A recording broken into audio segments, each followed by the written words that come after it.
Anyway, today we're gonna be talking about the book Ruthless Vows. And if y'all need any recommendations for books, I would 100% recommend The Cruel Prince, because The Cruel Prince is what brought me to Ruthless Vows. Like, if you think Ruthless Vows is good, then read The Cruel Prince. Like, that series is gold, bro. Like, at first with The Cruel Prince, the first book I read, I left it there, I'm not gonna lie, like for a month. I only read 20 pages and then I just left it there. Because I was like, this is so boring. But then I would see other people saying, like, this is worth the read. Like, I love this book so much, right? And so then I picked up the book again and read it. And I was like, this is gold. Like, I just couldn't, like, once I actually kept reading after those 20 pages, I was like, okay, second book, third book. The second and the third book, I audiobooked them. But the first, I just read it, like, you know, like in real life. Like, I just read it.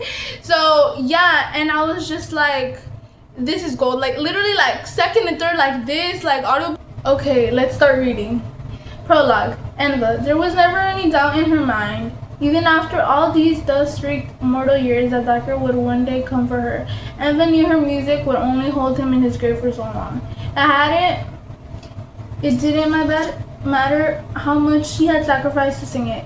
The twisted spell she had snug over him would eventually fade in power.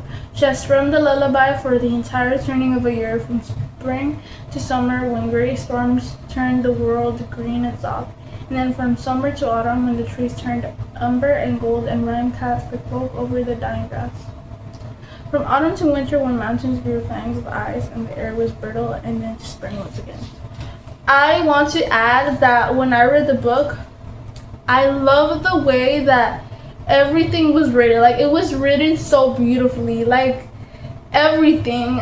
And then the typewriters, like, that was so cute. Like, okay, like, I feel like I'm saying too much. I'm just gonna like wait till we get to that point to talk about it, because it's really good. Part 1. The magic still gathers. A grave encounter.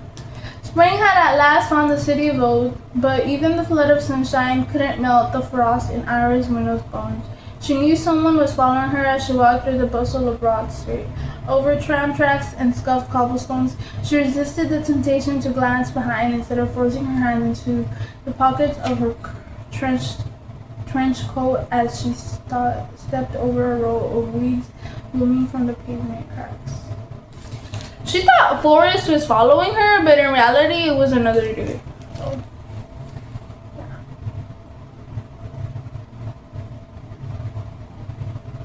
Cause, like, you know, like, Forrest didn't trust her.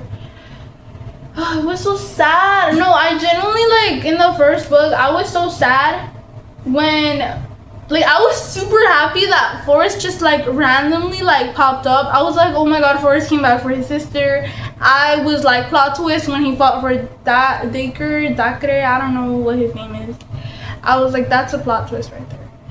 But I was so sad, because I was like, I can't believe that Forrest separated Iris and Roman. Like, and then, like, when he got captured by Dacre Roman, I was just like, no way. Like, that was so sad, because, like, he was about to die. No, I was genuinely scared that he was gonna die, but I was like, if these two books are about them, Roman is not gonna die. Like, you know the person is not gonna die. Like, you still have that fear, like, oh, they're gonna die in the book, but you're like, I know they're not gonna die. But it's like, are they? Like, I don't know.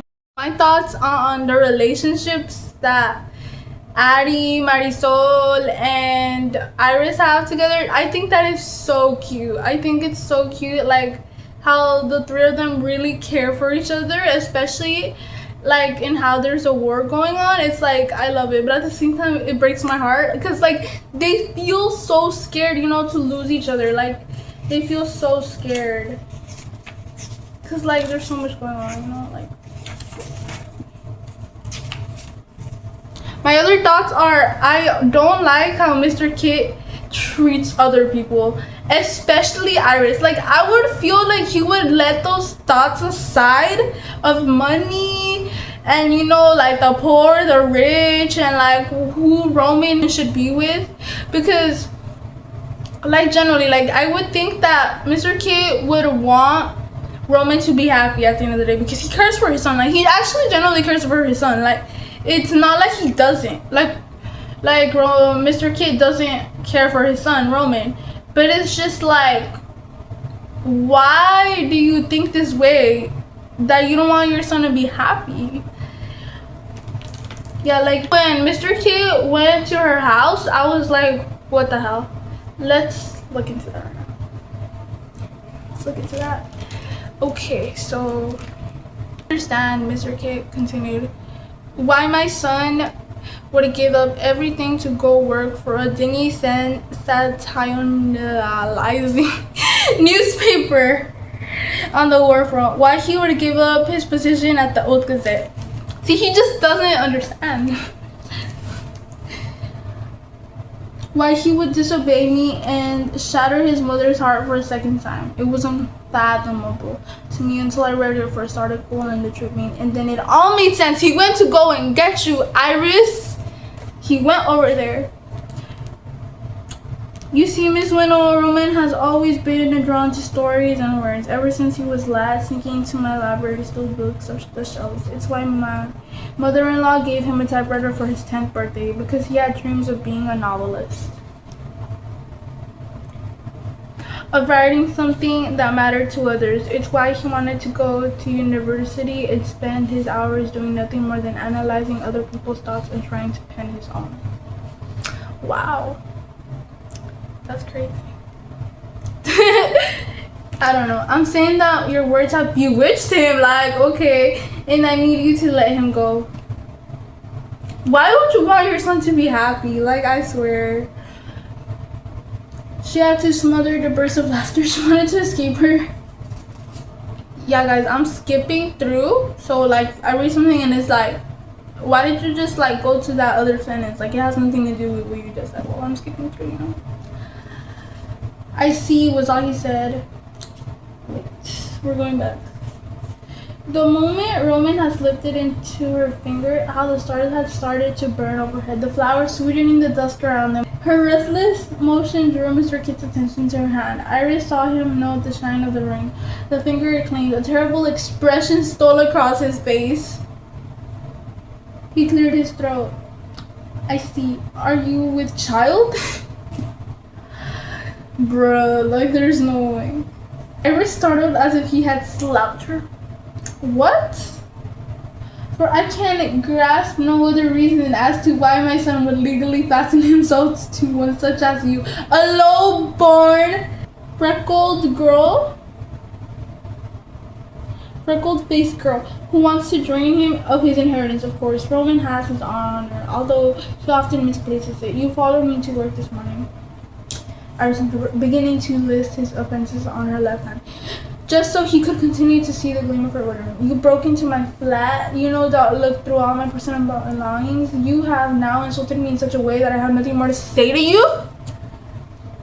She motioned to the front door, which still sat open, the rain falling hard and cold beyond the threshold. Now leave before I call the authorities to escort out.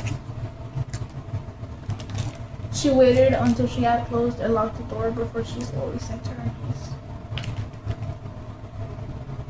Where is Kit? He's not here, she said. Where is he staying? He's on an oath. Some love you must have for him, then Miss Winnow, to leave him behind in Avalon Bluff while you save yourself. And then that's when she cried. Which, that just shows how much she actually loves Roman. I thought it was kind of crazy how fast he fell in love, you know, but I was like, they're going through war, and honestly, sometimes you actually do feel things for someone that quickly. Like, you're like, you know what, I really love him. And two, this is a fictional book, so like, why am I criticizing a book that I clearly know is fiction? So some things aren't gonna be that realistic. Like, two sides to every story. Two sides to every story. Chapter 3. Dear Kate, I'm becoming a girl made of regrets. Every morning I wake from my gray, dreamless sleep and I think of you. I wonder where you are, if you're hurt or hungry or afraid. I wonder if you're above or below ground. If Dr. Bro, reading that part always like has chained you to the heart of the earth, so far down on his domain that I have no chances of ever finding you. I wish that I had never let go of your hand that day. Me too. I genuinely actually do wish that, like, she would have found out that that wasn't Kit. But at the same time, if she would have found out if she would have found that out, then she wouldn't have been with Forrest. But I'm so sad that Forrest doesn't tell her, like, what happened, you know, to him. But at the same time, I understand why he doesn't, because of everything he's gone through already. Like, he's traumatized. Like, he had to fight his ways to, like, get out of his hold. I'm kind of surprised that Dacre, like, didn't go and get Forrest again, you know, like, because he kind of was a traitor. Like, he literally, like, left Dacre's forces and, like, went to Oath. But I mean, he never looked for Forrest again. Let's talk about how hard it is to literally get the right angle for the camera. Like, I literally take hours. I'm just there like, why does it look like that? Like, I hate it. I genuinely actually do hate it, because I just never get the right camera angle. Do your scars hurt you all the time? She said. Iris. No, don't worry about me. Forrest. She didn't believe him. She could tell he didn't feel well on most days, and the thought was painful to her. What if I went with you to the doctor, Forrest? And what are we going to tell them? How am I to explain how I lived with such mortal wounds? How I was healed when I should be dead? Iris glanced away to hide the sheen in her eyes. Forrest fell silent, his face flushing, as if he felt guilty for his short temper. Softly he whispered, "Look at me, little flower." Okay, so she did, biting the inside of her cheek. I know you're thinking about Roman. Allah, like he knows he can read minds. He said, changing the topic so abruptly that it startled her. I know you're worried about him, but chances are that Dacre has him very close right now, healing his wounds, stripping away all connections he once had. Connections like Roman's family, his life in Oath, all the things he once dreamt of. You even. Anything that would interfere with his service, him to escape like I did. See, that's what I don't get, bro. Like, how is it that they never came back for Forrest, like, as a traitor or something? I don't know. Like, it's not that I want that to happen. I'm just like, why did that not happen? Iris blinked. A tear trickled down her cheek, and she quickly wiped it away, looking at Forrest's neck. He still wore their mother's golden locket, the tangible thing that had given him the strength to slip from Dacre's clutches. Are you saying that you will remember me? Yes. That's so sad. Okay, guys. Now let's go to Alouette. Yeah, guys, guess what Iris does? She's a little troublemaker. She literally stole the Alouette from the museum. Now, who does that? Who does that? Iris is in the book. The first Alouette, chapter 5. I don't think he's turned, Iris said. Roman is trying to stay alive. Helena arched a brow. That very well could be, but that also means he's unreliable and compromised. I can't trust him anymore. And now, he's going to cause conflict for us by writing for our competitor. Iris returned her gaze to the old Gazette, still in hand. Her mind was spinning, but she focused on Roman's article. She could almost hear him reading it to her, his cadence sharp. Yeah, I know, guys.